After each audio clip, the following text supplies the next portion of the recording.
Memang kadang banyak hal yang kita nggak bisa kontrol. Contohnya kayak COVID juga kita nggak bisa kontrol gitu ya. Karena nggak pernah saya ketemu orang yang bilang bahwa mulai bisnis itu gampang. Pasti semuanya bilang mulai bisnis itu susah. Cuma banyak gak yang bilang mulai bisnis harus punya modal? Banyak. Akhirnya dia nggak mulai-mulai. Jadi saya lebih ngerasa, lebih appreciate mereka yang mau mulai untuk coba dan abis itu nggak gampang nyerah. Setiap kali kita build a company dari 0 ke 10, 10 ke 100, 100 ke 1000, tantangannya beda-beda semua. Makanya aku ngerasa yang paling susah building company itu sebenarnya di tahap yang namanya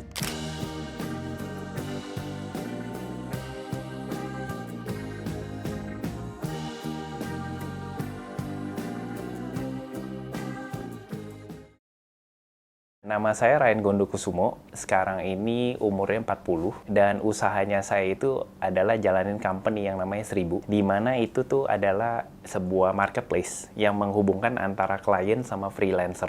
Dan freelancer kita itu mulai dari desain grafis, programmer, editor, pembuat video, dan banyak lagi. 1000 sendiri sampai hari ini ya kita udah handle kurang lebih 50 ribuan klien. Banyakan di Indonesia ya, dan kita punya komunitas freelancer itu kurang lebih 1,3 juta freelancer. Saya itu insinyur elektro pas 2002 kuliah di luar negeri ya, di Amerika, dan saya ngambil kurang lebih 4 tahun ya, dan dari sana saya sempat kerja dulu sebelum akhirnya balik Indonesia. Lalu abis balik dari Indonesia saya sempat kerja ya sekitar 4 tahun lagi sebelum akhirnya buka 1000. Jadi dulu banget pas saya masih di Amerika, saya sempat datang ke satu company ya, di mana company itu punya 15 orang, tapi dia handle-nya sampai ratusan ribu klien. Dan itu company, tempat kotanya itu di Chicago ya company-nya. Dan dia itu tuh ternyata is a online company yang sifat atau bisnis modelnya itu namanya crowdsourcing. Crowdsourcing itu artinya gimana cara kita bisa dapat satu ide atau satu output, tapi datangnya dari banyak orang. Dan dari sana saya belajar juga bahwa kenapa sih dia bisa cuma 15 orang tapi bisa handle klien segitu banyak? Karena dia online company. Online company itu selama ada internet, kita bisa akses ke websitenya atau produknya mereka. Saya banyak belajar juga ya, ibarat kayak sesi datang ke company gitu ya, belajar sana di Amerikanya. Berangkat dari sana ya, saya banyak mikir gitu bahwa kalau saya pengen punya bisnis one day, itu saya pengen online company. Karena kenapa? Kalau misalnya kita traditional company, kalau kita mau gede, contohnya kayak restoran gitu ya, maka yang kita lakukan adalah saya mesti buka cabang. Tiap kali buka cabang, itu kan pasti keluarin capital atau modal lagi ya. Sehingga itu bisnisnya untuk bisa scale rada susah. Itu sementara online company ada tantangannya sendiri. Tapi kalau kita mau scale ke depannya ya, yang kita lakukan itu udah nggak perlu nambah orang lagi, tapi yang penting kita gedein server kayak kita gitu. Jadi online company seperti CrowdSpring yang tadi saya jelasin, itu kliennya itu satu dunia. Tapi kalau kita punya restoran misalnya di Jakarta Selatan gitu, saya mau datengin klien dari Brasil, nggak bisa gitu.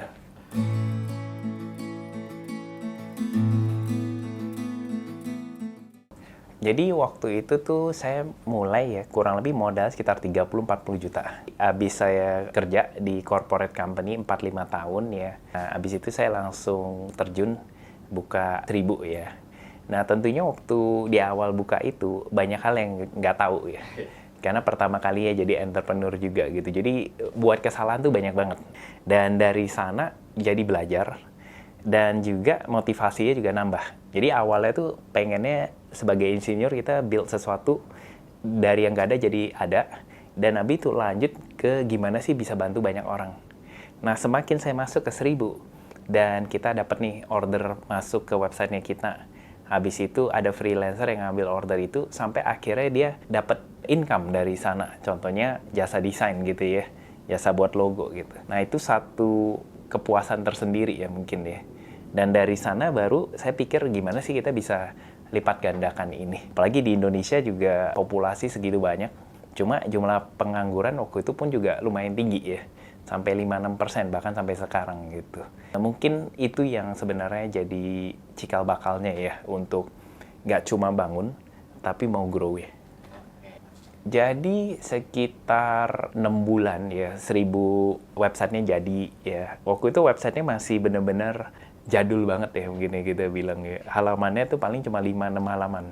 Sekarang kita ada jutaan halaman ya di webnya kita gitu. Jadi di awal-awal itu kita tuh banyak manualnya. Dan saya itu pas ketemu cara cari kliennya di Indonesia itu misalnya kita punya jasa buat kemasan ya, desain kemasan. Klien itu ngajak kita untuk meeting. Jadi mereka itu di 2011 itu masih nggak fasih soal online.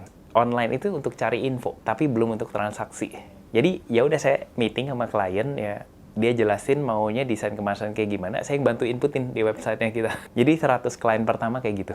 100 klien pertama kayak gitu, sampai kita pelan-pelan ya, kayak gedein kita punya jumlah klien, portfolio gitu. Nah, waktu itu tim paling cuma ada 3-4 orang.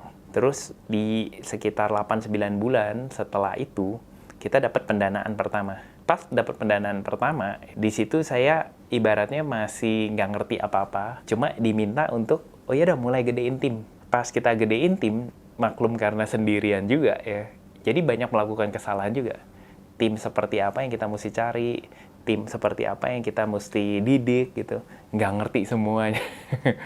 Jadi sempet tim kita itu berkembang sampai kurang lebih 15 orang. Tapi abis itu salesnya nggak berkembang. Notabene kayak waktu itu saya terlalu sibuk untuk cari investor lagi yang baru. Di dalam operationnya tuh berantakan banget. Akhirnya pas saya lihat keuangannya makin parah, mau nggak mau mesti layoff kan. Layoff dari 15 jadi 5 orang lagi gitu. Jadi banyak up and down-nya ya di awal-awal. Even sampai sekarang tantangan juga masih banyak. Gitu. Jadi kita sampai hari ini kurang lebih sekitar 60-an orang ya. Kantor kita ini ya. Komposisinya pasti ada orang product, engineer, ya marketing, operation juga gitu ya. Kita itu sampai hari ini udah handle kurang lebih kan 50 ribuan klien ya, dan cater komunitas freelancernya kita juga.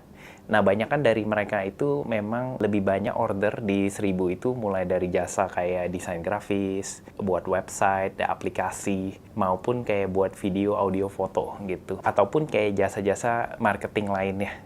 Nah, itu yang kita bisa ibaratnya per bulan bisa dapat ribuan order dari sana gitu. Sampai hari ini pun sebenarnya dengan banyaknya perubahan di market, kita terus munculin kategori-kategori yang baru.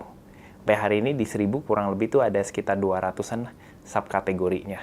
Dan jasa yang terpampang dari freelancer kita kurang lebih 30 ribuan jasa gitu. Transaksi kita kurang lebih ribuan ya tiap bulan gitu. Kita itu dari sisi company dulu mungkin ya. Company ini menarik karena dari tahun ke tahun itu pasti goal dan apa yang dicapainya beda terus. Jadi dulu di 2012, 2013 pas kita udah mulai growing gitu, kita mau mulai masuk ke situasi di mana freelancer itu bisa bantu banyak business owners. Karena kalau saya lihat waktu itu di 2012-13, problem nomor satunya tuh adalah saya mau nyari penyedia jasa, ya kayak contohnya videographer, tapi nggak tahu mesti kemana. Jadi yang waktu itu saya mau achieve itu adalah dalam 5 menit bisa nggak cari videographer ya. Dan nomor 2 ya, biasanya kalau zaman dulu tuh kita nyari videographer atau penyedia jasa yang lain, kita tanya temen. Ya mungkin butuh waktu 2, 3, 4 minggu baru dia balik lagi. Nanti pas saya dealing sama videographer tersebut, saya bayar, tau-tau kabur. Makanya 1000 itu ya di 2012 sampai 2015 ya. Kita mau fokus ke gimana kita bisa dalam hitungan menit klien kita langsung dapat penyedia jasa yang cocok. Dan apakah bisa tanpa resiko? Makanya kita lebih mainnya banyak ke escrow ya. Escrow itu rekening bersama. Klien bayar dulu ke 1000, nanti kalau pekerjaannya udah selesai, baru 1000 bayar ke freelancer. Dan kita monetize-nya dari sana, kita ngambil fee dari 10-30%. Kayak gitu. Jadi mungkin di awal challenge-nya atau goal yang mau dicapai ke arah sana. Lalu dari 2016 sampai 2020 dengan konsep yang tadi tanpa resiko dalam hitungan menit cari penyedia jasa kan udah bisa di-achieve ya di platformnya kita gitu. Klien-klien happy gitu karena cepet mereka nyari penyedia jasanya dan aman. Kita challenge selanjutnya adalah gimana ngubah supaya transaksi yang tadinya cuma ratusan itu bisa jadi lebih gede lagi ya puluhan ribu tiap bulan misalnya kayak gitu. Nah itu yang kita coba kejar. Nah cuma pasti kan ada up and down. 2020 kita kena COVID. Pas kena COVID, banyak yang bilang sama saya, oh pas COVID harusnya freelancer naik dong. Kita itu marketplace, ada sisi demand sama supply. Supply adalah orang yang cari kerja, yaitu freelancer. Itu pasti naik. Tapi sisi demand-nya itu adalah klien-klien yang punya bisnis. Kayak restoran, hotel, ya, travel agent, fashion. Nah, itu tutup semua. Jadi waktu itu sempet tuh dari 2020 sampai 2022, goalnya tuh cuma survive aja. Gitu. Kita sampai, kayaknya waktu itu sales ada drop sampai 60%-an ada. 60-65% gitu. Jadi kita restructure lagi semuanya kayak gitu. Nah, per hari ini ya bersyukur juga, maksudnya kita banyak lewatin ya semua tantangan itu. Goalnya per hari ini tuh adalah saya ngelihat ke depannya market itu banyak berubah. Jadi kita banyak fokus ke bagaimana sih untuk brandnya kita sebagai freelance marketplace itu tuh bisa jadi nomor satu. Ya, minimal di Indonesia dulu, baru abis itu ke Asia Tenggara. Nah, jadi itu mungkin ya goal yang ingin dicapainya gitu. Tapi tentunya dengan konsep yang tadi aku mention juga ya, yaitu bebas resiko ya. Sama yang kedua itu adalah cepat untuk cari penyedia jasanya dalam hitungan, kalau bisa detik.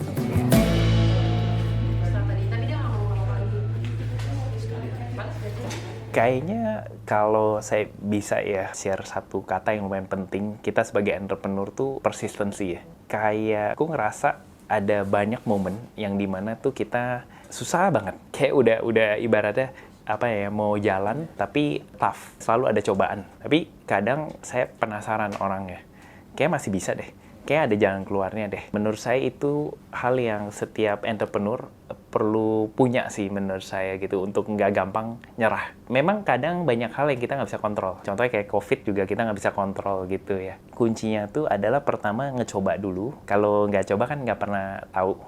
Kedua itu ada persistency. Karena nggak pernah saya ketemu orang yang bilang bahwa mulai bisnis tuh gampang. Pasti semuanya bilang mulai bisnis tuh susah. Cuma banyak gak yang bilang mulai bisnis harus punya modal? Banyak. Akhirnya dia nggak mulai-mulai. Jadi saya lebih ngerasa, lebih appreciate mereka yang mau mulai untuk coba, dan abis itu nggak gampang nyerah. Mungkin dua kunci itu sih. Mungkin kalau menurut saya yang zamannya COVID itu berat ya. Membuat satu company, mau online atau offline, itu susah ya untuk ngelangkahnya. Dan waktu di awal-awal, tantangan pertamanya itu pasti untuk cari klien pertama. Ya, karena kita brand belum dikenal, ya. Kita pasti mulainya ke teman-teman yang kita kenal dulu. Nanti pelan-pelan, pas kita lagi mau coba gedein company, tahu-tahu marketnya belum tentu siap. Ya, apalagi kalau online bisnis itu di Indonesia baru mulai naik ya, sekitar 2016-17 waktu itu gitu. Nah, yang paling berat itu adalah ketika kita udah mau naik nih bisnisnya, tahu-tahu ada cobaan baru kayak COVID.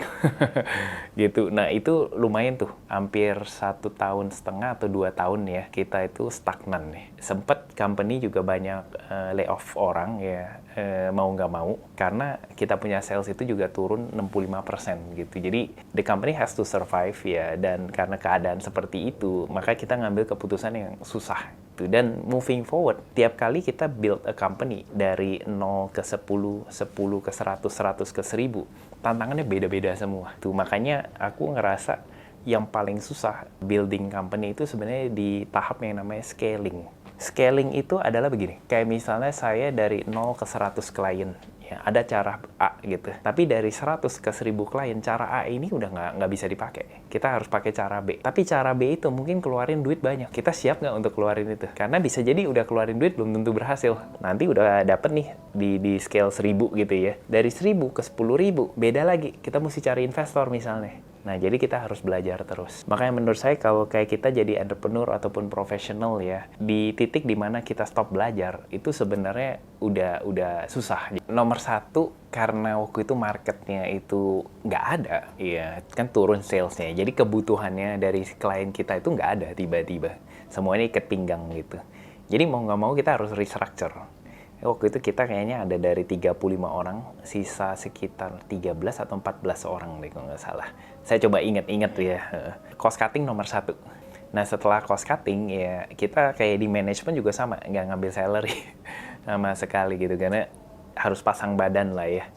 Dan waktu dulu mungkin yang paling susah itu adalah kita nggak tahu berapa lama. Bisa cuma 1 bulan, bisa 3 bulan, atau bahkan bisa 5 tahun.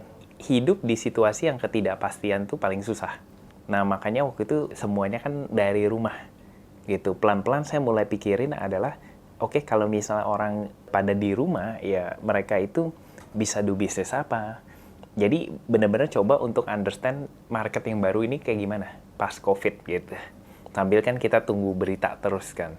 Tapi waktu itu paling penting mungkin cash flow ya dari semuanya gitu. Jadi kita mesti pastiin bahwa itu bisa bertahan berapa lama sih. Dan karena tiba-tiba salesnya turun, kita juga mesti ngelihat stabilnya di berapa. Nah, itu juga susah banget gitu. Itu butuh sekitar 3-6 bulan ya. Karena kalau kita mau ngelihat sales kita itu patokannya kayak gimana, itu kita harus lihat tahun ke tahun kan ya. Apalagi kalau bisnis kita tuh ada season nih. Contoh kalau Desember, Lebaran ya biasanya turun. Karena orang pada spendingnya bukan di bisnis. Contohnya kayak gitu, lebih ke retail gitu. Mungkin waktu itu lebih balik persistence untuk survive tuh kayak gimana. Tuh, bahkan saya sendiri juga run through kontak database ya. Ngelihat ada kebutuhan apa sih dari klien gitu. Nah, waktu pas COVID, tiba-tiba digital marketing mulai naik. Video creation mulai naik. Education video mulai naik. Nah, kita arahin freelancer kita ke arah sana jasanya. Mungkin selama ini 1000 grow. Bukan yang benar-benar fantastis gimana. Karena kenapa? Karena freelancing bisnis itu di Indonesia kita juga kompetitor nggak ada sebenarnya. Jadi kita coba edukasi market sendiri, dan edukasi market sendiri itu nggak enak sebenarnya, susah. Mendingan kalau ada multiple kompetitor, jadi kita bisa sama-sama edukasi bareng-bareng gitu ya. Nah, mungkin sekitar 2 tahunan lalu ya, 2-3 tahunan lalu ya, saya ada bawa masuk partner saya sekarang ya, CEO kita lah ya. Dan di sana dia banyak melakukan perbaikan ya, baru kita bisa grow cepat gitu. Jadi 1000 sendiri sebenarnya itu kita tuh kayak mesin ya atau engine buat any business. Mau itu baru mulai atau bisnis udah jalan. Dari building sampai growing, ke depannya bisa pakai jasa yang ada di 1000. Makanya ada klien ya yang tadi yang travel umroh, dia buat logonya lewat kita, habis itu dia buat merchandising bag, desainnya semua lewat kita, habis itu dia masuk ke websitenya juga lewat Freelancer 1000, mobile app-nya juga lewat Freelancer 1000 gitu ya. Nah, sampai sekarang dia jalanin iklan lewat Freelancer kita juga gitu. Jadi itu yang saya bilang dari building sampai growing. Dan enaknya di 1000 juga begini. Kalau misalnya kita udah suka satu freelancer ya atau cocok nih, kita bisa one to one sama dia. Tapi kalau kita masih bingung, contohnya desain gitu ya, maunya pilih desain yang mana, ada sistem yang namanya kontes di 1000. Jadi kita bayar buat kontes, kayak sayembara. Kayak saya mau buat desain untuk label gitu, untuk makanan saya. Nanti saya bayar paketnya, terus banyak desainer pada ikut lomba ke desain label saya. Nanti saya dapat sampai ratusan pilihan, yang saya suka itulah yang saya beli. Nah, itu sistem kontes gitu. Ujung-ujungnya ya apapun yang kita build di 1000, pasti ngarah ke kita punya konsep dan unique selling, di mana itu cepat, dalam hitungan menit, hitungan bisa dapat outputnya, sama kedua itu bebas resiko. Itu makanya kita juga ada money back guarantee.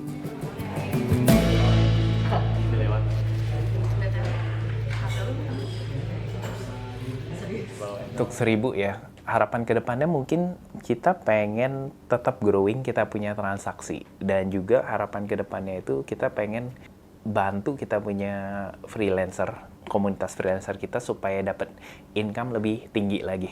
Anggap aja misalnya per bulan mereka dapat sekitar 5 juta nih per bulan per freelancer ya. Bisa nggak sampai 10 juta? Bisa nggak 15 gitu. Makanya sekarang 1000 banyak kan klien di Indonesia. Kedepannya saya mau tap in misalnya ke Asia Tenggara. Kedepannya bisa nggak tap in ke global. Dan tentunya kita improving fiturnya kita terus ya. Apalagi sekarang zamannya AI. Makanya kita mau embed banyak fitur-fitur AI di dalamnya juga. Nah, ujung-ujungnya balik lagi ke kita punya unique selling, mempercepat kita punya proses. Kalau dari sisi saya mungkin buat teman-teman mungkin yang mau start bisnis ya atau jadi entrepreneur kayak gitu, ibaratnya nggak ada momen yang saya udah umur segini makanya saya better jangan jadi entrepreneur, nggak kayak gitu sih.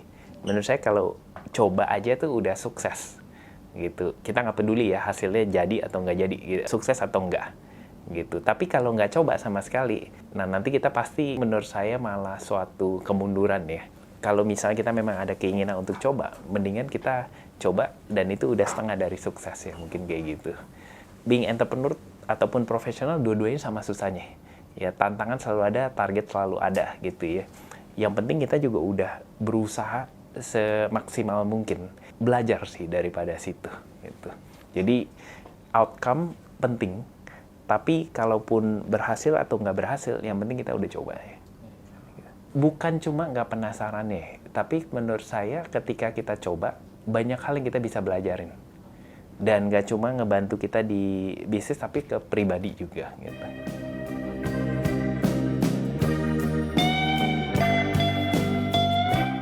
Jadi dari saya sendiri ngerasa kalau kita mau jadi entrepreneur ya buat temen-temen, minimal tuh harus coba sih. Coba itu udah setengah daripada keberhasilan gitu. Daripada nggak coba sama sekali. Nggak usah pusing soal pada akhirnya sukses atau enggak. Tapi saya yakin kalau kamu coba buat bisnis jadi entrepreneur itu pasti udah dapet banyak hal. Makanya buat saya akan encourage teman-teman jadi entrepreneur. Tapi kita memang mesti pikirin mau bisnisnya ke arah apa, modelnya harus bener, marketnya juga harus gede gitu. Mungkin kurang lebihnya kayak gitu closing statement dari saya. Nah ini naik kelas versi saya ya, temukan juga naik kelas versi kamu. Sisanya 1000-in aja.